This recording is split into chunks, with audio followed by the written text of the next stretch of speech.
Hi everyone, this is Rob from Rob Talks. Today, I have a very special guest here. She is going to be talking to us about occupational therapy. With me today is Allie. Hello, Allie. Hi. Very nice to have you here. So, tell us a little bit about what occupational therapist is and what do you do?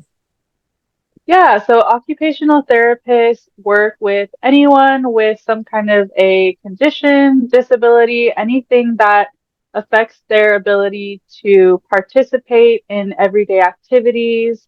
So I currently work with older adults, so a lot of the things that we work on are getting dressed, taking a shower, moving around. When working with children, we're working on things that have more to do with school or social interactions, whatever is prominent in their life at that time. So we work to build certain skills to help them do those things more easily, or we adjust the way that the activity is completed so that they can be independent in it and participate in it to the fullest extent. Well, that's very good, yeah. And know you've been doing it for quite a few times. So, what is it that you think, like, why do you think the people who have autism or special needs would love to have occupational therapy? Like, what's so important that they should do? Yeah, so specifically with autism, we focus a lot on their ability to manage their sensory challenges. So everything that we do in our day-to-day activities involve different sounds, sights, textures, movements.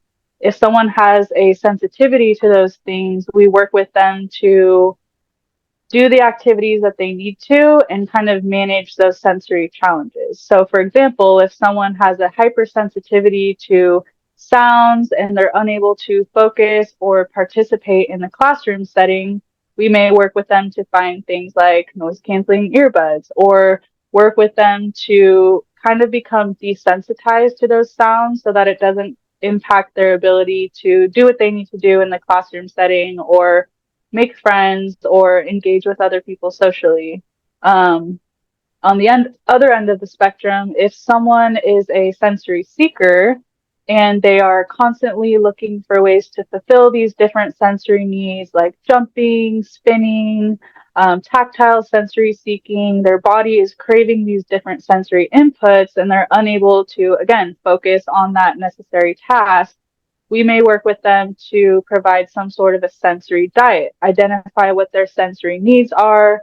Maybe it has to do with the vestibular sense, which is spinning around, moving around.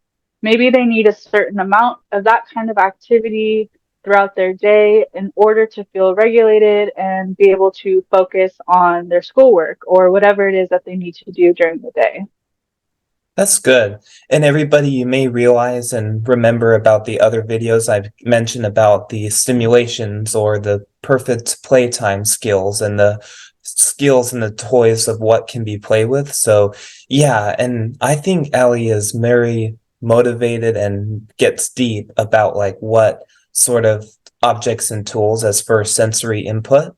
So that brings us up to our last thing, which is like for sensories, like and you mentioned like that there's like blankets, there's like fidget things, and some could be biting and such. So like, are there any other special tools or things that you can think about? Like, I know you mentioned that you have it in your website too.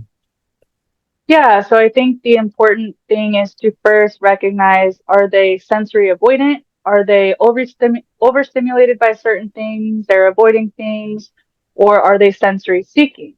So, for example, if someone is overstimulated by sounds or bright lights or things in the environment, you might find a product that helps to mask some of those sensations. So, again, the noise canceling earbuds, maybe sunglasses.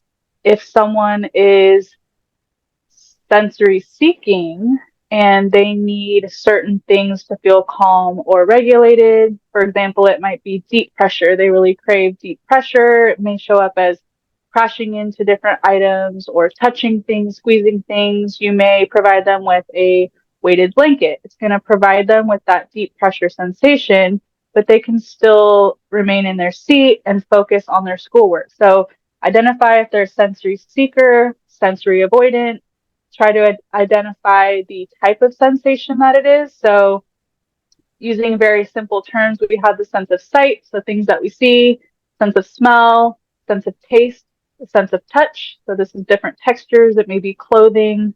We have a sense of proprioception, which is the sensory receptors are in our joints. So a lot of deep pressure or crashing into things, that kind of activates that proprioceptive sense.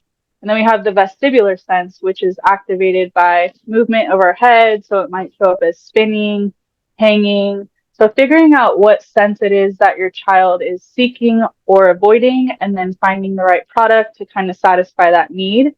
And my Instagram and TikTok accounts are ot.choice, and I explain a lot of these different products, how they work, who they might be best suited for.